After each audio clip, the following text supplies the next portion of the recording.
Ramayan festival का आज आप लोगों ने ऐलान कर दिया है, किस तरीके से होने वाला है? स्कूल्स हैं, कॉलेजेस हैं, वहाँ पे हम इसको एक सामाजिक ग्रंथ की तरह इसको जो रामचरितमानस है गोस्वामी तुलसीदास जी का, क्योंकि उसमें बहुत ही इजी तरीके से शिक्षाओं को दिया हुआ है। राम मंदिर तो बन गया, लेकिन अब रामायण फेस्टिवल की शुरुआत होने जा रही है। किस तरीके से भगवान राम के आदर्शों को जन जन तक पहुंचाने की तैयारी कर रहे हैं, डॉक्टर शिखा दरबारी जी हमारे साथ मौजूद हैं। मैम, रामायण फेस्टिवल का आज आप लोगों ने ऐलान कर दिया है, किस तरीके से होने वाला है? राम मंदिर तो जिस तरीके से हम सब ने देखा कि प्राण प्रतिष्ठा हुई, सब कुछ हो गया, तैयार हो गया और भव्य राम मंदिर अयोध्या में बन गया। अब रामायण फेस्टिवल किस तरीके का कॉन्सेप्ट है ये और कैसे दिमाग में आया? एक्चुअली जब राम मंदिर बन रहा था और वहाँ पे हम प्राण प्रतिष्ठा में गए, उसके बाद ध्वजारोहण हुआ, उसके बाद हम उसमें भी गए, तो हमें लगता है कि राम मंदिर जो है वो एक मैनिफेस्टेशन है of the value system of Shri Ram ji. तो वो जो वैल्यू सिस्टम है वो मंदिर तो बन गया, पर वो वैल्यू सिस्टम आम समाज तक कैसे पहुंचेगा, उसके लिए हमें लगा कि जैसे बहुत सारे लिटरेरी फेस्टिवल्स होते हैं, उसी तरह का एक फेस्टिवल किया जाए जिसमें हम युवा पीढ़ी को और अपने पूरे समाज में जो रामचरितमानस की टीचिंग्स हैं उनको हम पहुंचा सकें। इसलिए इस तरह से ये राम फेस्टिवल का, हमारा रामायण फेस्टिवल का आगाज हुआ। टीचिंग्स को पहुंचा सकें, लेकिन रूपरेखा क्या रहेगी? क्योंकि कई बार क्या होता है कि इस तरीके के फेस्टिवल तो बहुत सारे हमें देखने को मिलते हैं, लेकिन एग्जीक्यूशन नहीं हो पाता है और जन जन तक वो चीज़ें नहीं पहुंच पाती हैं। तो वो किस तरीके से आप लोग करने वाले हैं? उसके लिए हम लोगों ने एक तो ये सोचा है कि 2 बार हमारे यहाँ रामनवमी आती है और एक बार रामनवमी आती है, जो 9 दुर्गा मनाया जाता है वो 2 बार साल में मनाया जाता है। तो हम सब जानते हैं कि नॉर्थ इंडिया में खास तौर से उन 9 दिनों में सभी लोग पूरे रामचरितमानस का पाठ करते हैं। पाठ तो करते हैं, लेकिन फिर अगेन कि वो अखंड रामायण कर लेंगे, वो सुंदरकांड कर लेंगे, वो पूरा पाठ कर लेंगे, पर उसकी टीचिंग्स को अपने बच्चों तक नहीं पहुँचाते हैं। तो हम ये चाहते हैं कि वो जो 9 दिन होंगे वो साल में 2 बार हम लोग इस रामायण फेस्टिवल को इस रूप में करें कि 9 दिनों में, तो एक तरह से साल के 18 दिन तो हम ऑलरेडी डेडिकेट कर चुके हैं कि हम बच्चों को, समाज को वहाँ की टीचिंग्स दें। और उसके अलावा हम ये सोच रहे हैं कि जो स्कूल्स हैं, कॉलेजेस हैं, वहाँ पे हम इसको एक सामाजिक ग्रंथ की तरह इसको जो रामचरितमानस है गोस्वामी तुलसीदास जी का, क्योंकि उसमें बहुत ही इजी तरीके से शिक्षाओं को दिया हुआ है। जैसे अगर आप छोटी सी शिक्षा की बात करिए तो एक वो शिक्षा देते हैं कि संत और असंत होते हैं, जैसे अपोजिट्स होते हैं किसी भी यूनिवर्स में, कि पाप होता है तो पुण्य होता है, सुख होता है तो दुख होता है। इसी तरह से संत होते हैं तो असंत होते हैं।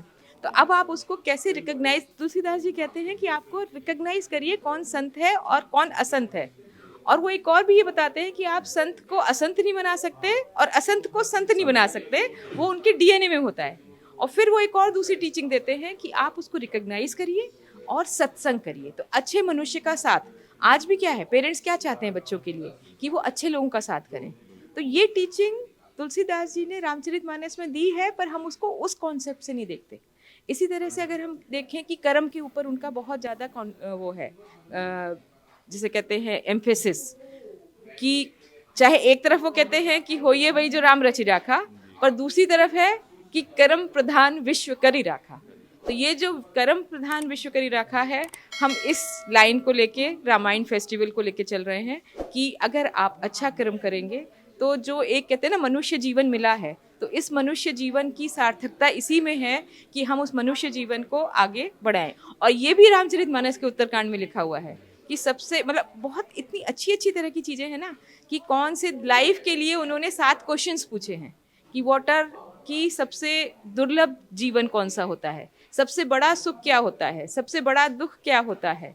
तो ये इस तरह के जब क्वेश्चंस उन्होंने पूछे हैं और फिर उसके जवाब भी हैं वहाँ पे, पर हम उन जवाबों को नहीं देखते, या अगर देख भी लेते हैं तो बड़े ही कैजुअल वे में उसको पढ़ के और भूल जाते हैं। तो हमारे रामायण फेस्टिवल का यही एक उद्देश्य है कि हम इस तरह की जो सारी शिक्षाएं हैं रामचरितमानस में, उनको हम एक प्रैक्टिकल वे में लोगों के जीवन में आत्मसात कराने की कोशिश करें। तो स्कूल्स, कॉलेजेस और समाज में भी, और जहाँ पे भी अखंड रामायण या सुंदरकांड होगा, अभी मैं एक सुंदरकांड में गई थी, सुंदरकांड की समाप्ति पे मैंने 10 मिनट उनसे उसके बारे में कुछ पूछा और उनको कुछ नहीं पता था, क्योंकि वो सिर्फ एक 40 मिनट का फटाफट फटाफट सुंदरकांड करने आए थे और उसके बाद खाना खाना था बस उनको और प्रसाद लेना था। तो ये कॉन्सेप्ट जो है, मतलब ठीक है, बहुत अच्छी बात है हम सुंदरकांड करें, पर सुंदरकांड करने के साथ हम उसकी शिक्षाओं को, कि हनुमान जी हमें उस सुंदरकांड में क्या सिखा रहे हैं, वो हम अपने बच्चों तक पहुंचाएं। तो ये एक हमारा बहुत बड़ा उद्देश्य है कि हम बच्चों तक और युवा पीढ़ी तक इन सारी टीचिंग्स को लेके जाएं। भगवान राम के आदर्शों की बात करें तो वहाँ पर भाई भाई का रिश्ता, पिता बेटे का रिश्ता, पति पत्नी का रिश्ता किस तरीके से दिखाया गया था, वही हमारी संस्कृति है, वही हमारे संस्कार हैं। लेकिन आजकल जो युवा पीढ़ी है, आप भी देख रही हैं कि किस तरीके से थोड़ा सा डाइवर्ट हो रही है, वो किस तरीके से आत्मसात किया जाए। यही एक रीज़न है, क्योंकि अगर हम देखें हमारी युवा पीढ़ी जो है ना, वो वेस्टर्नाइज वे ऑफ लिविंग से बहुत ज़्यादा इन्फ्लुएंस हो जाती है। और वेस्टर्नाइज वे ऑफ लिविंग में अगर आप आजकल देखेंगे कि वुमेन के अगेंस्ट जिस तरह के क्राइम हो रहे हैं, या आजकल आप बॉम्बे या बड़े शहरों में देखिए कि लिव इन रिलेशनशिप्स की भी बात हो रही है, जहाँ रामचरितमानस में रामचंद्र जी ने एक संदेश दिया था कि एक पत्नी व्रत होना चाहिए, और पर नारी को आपको झूठे को भी नहीं देखना चाहिए। अगर देखना है तो आप उसको अपनी अनुज, मतलब एक तरह से छोटी बहन की तरह से देखिए, या उसको बेटी के रूप में देखिए, या माँ के रूप में देखिए, या भाभी के रूप में देखिए, अगर कोई भी अपनी पत्नी के अलावा कोई अगर स्त्री है। तो ये सारी शिक्षाएं वहाँ लिखी हैं। वो कहते हैं पराई स्त्री को चौथ के चांद की तरह त्याग देना चाहिए। तो ये सारी चीज़ें अगर हमारे बच्चे नहीं समझेंगे तो हमारी जो सोसाइटी है वो वेस्टर्न सोसाइटी का जिसे कहते हैं अंध अनुकरण में वो गलत दिशा में जा रही है। तो उसको सही दिशा में ले जाने के लिए अगर हमारे सनातन धर्म में बहुत अच्छी शिक्षाएं मौजूद हैं जो हम नहीं दे पा रहे हैं, उसको हम सही मायने में देना चाहते हैं।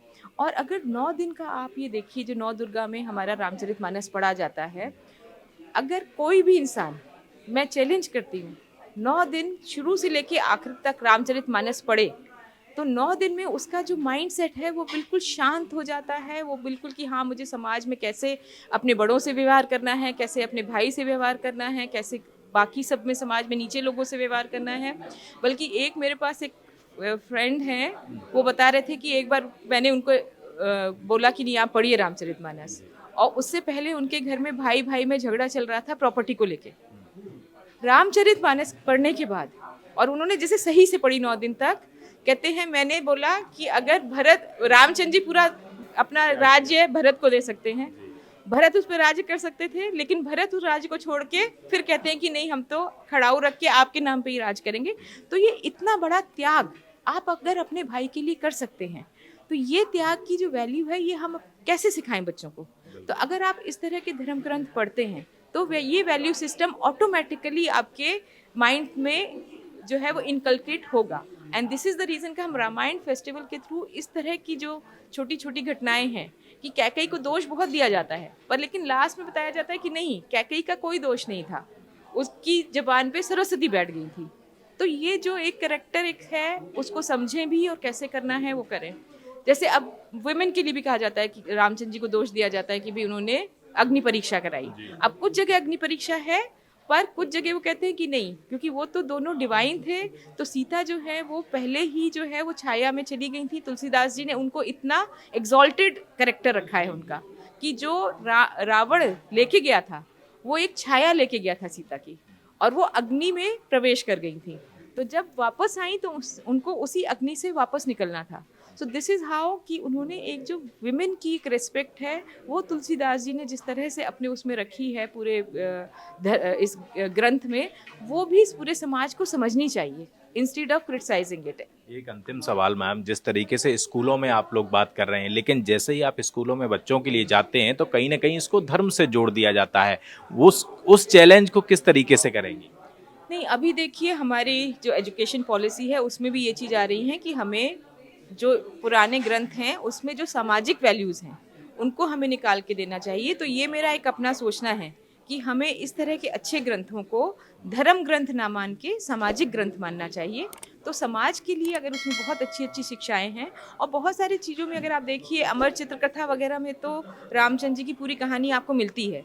तो इस तरह की कहानियाँ अगर हम बच्चों को स्कूल में भी बता सकेंगे तो वो एक बहुत अच्छा नया स्टेप होगा। एंड आई एम श्योर कि अब जो है नई एजुकेशन पॉलिसी जो बन रही है उसमें ये चीज़ का विचार विमर्श हो रहा है, और ये बहुत जल्दी ही, मतलब मुझे पूरा विश्वास है कि ये बहुत जल्दी सिलेबस में आएगा।